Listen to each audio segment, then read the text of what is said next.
thank you so much for joining us today. We are going through our parent COVID survival toolkit. And I have a very special friend with me here today. Her name is Vicky Wong, and she has her master's in psychology.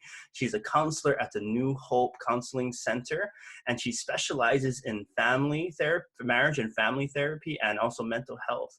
And so she's here today to just talk a little bit about some common effects for adults in isolation, and maybe some practical ways that adults can kind of help themselves get through this time in quarantine. So without any further ado, let's dig right into the content. So Vicky, what are some common effects for adults in isolation? Isolation is hard because we were not meant to be in isolation. If you do studies of prisoners, right, the worst thing is isolation. Okay, so a little bit of isolation is healthy. A little bit of isolation is processing on your own. If you, to all those introverts out there, okay, process on your own, being able to reflect, self-reflect, kind of look at things, that's healthy. But when you get to a place where isolation gets a little bit unhealthy, where suddenly you're turning lethargic, okay, and your thoughts are starting to feel a little bit scattered. You know, your thoughts are turning darker, okay, and you're feeling as though I feel lost, I feel scared, I feel just depressed. That's a big word. I feel anxious. I don't know what the future looks like, and here I am alone in my house. I'm locked up and I'm dealing with all these emotions, and suddenly when stress hits, your body starts to break down. Okay, I'm feeling like my immune system is getting less. I don't feel strong. I don't feel like I'm present.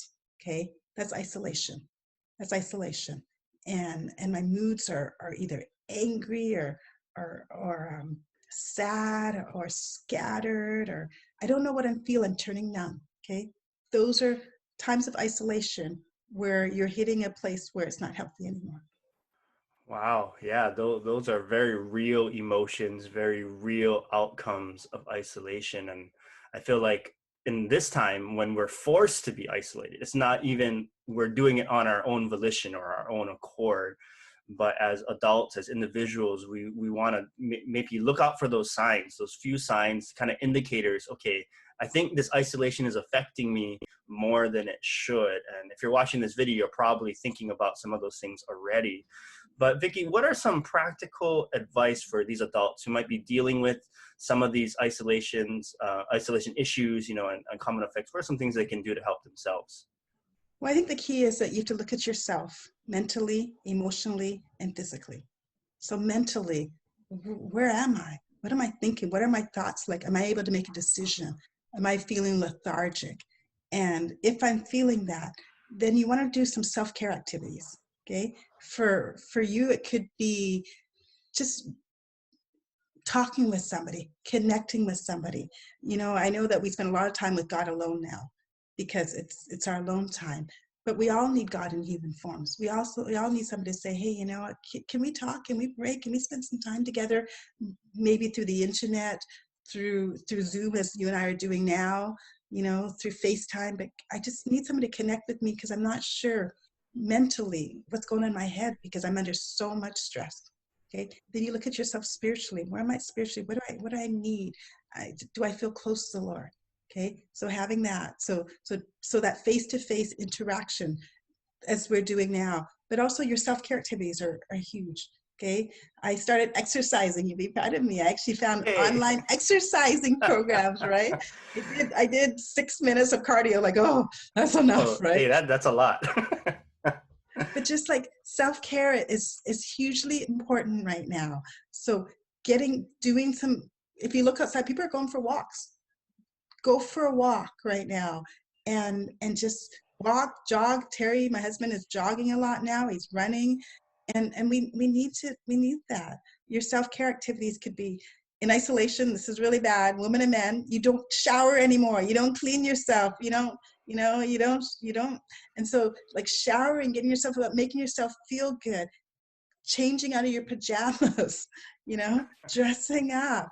Okay, your food, are you treating yourself well? Are you just eating junk food? Are you eating healthy? Are you eating foods that are healthy for your body? So eating well again, with social isolation, it's easy to sleep a lot, sleeping excessively. Okay. Am I sleeping excessively? If I am, get out of the bed, get out of that bed. Don't sleep there anymore. Don't read a book in the bed. You know, get out of that and get some healthy connections. It could be at this point just expressing yourself. This is, if you've ever thought about blogging, this is your blogging moment. Okay. This is your moment right now. Writing a book, this is your moment right now. Scrapbooking, journaling, all those kind of things. If you thought, if I ever some time I'd organize my house, this is the time where you organize your house. But basically, you want to get your mind thinking. You want to get your mind to be active. Good. Thoughts to be active. You want your emotions to, like, what am I feeling? What am I experiencing? Using all that. So self-care, communicating, connecting with people, those are hugely important right now. Would it be appropriate? I know for some people, not in quarantine time, but some people have used me as like an accountability partner, and they reached out to me and said, "Hey, Pastor Trenton, I'm struggling right now. Could you just give me a text every day or every other day, just seeing how I'm doing?" So it's a little more proactive with the connection part, but also making that commitment with them. Do you think that would be something would be good in this situation? Accountability partners are humongous right now. But don't put all the burden on the pastor having to connect with you.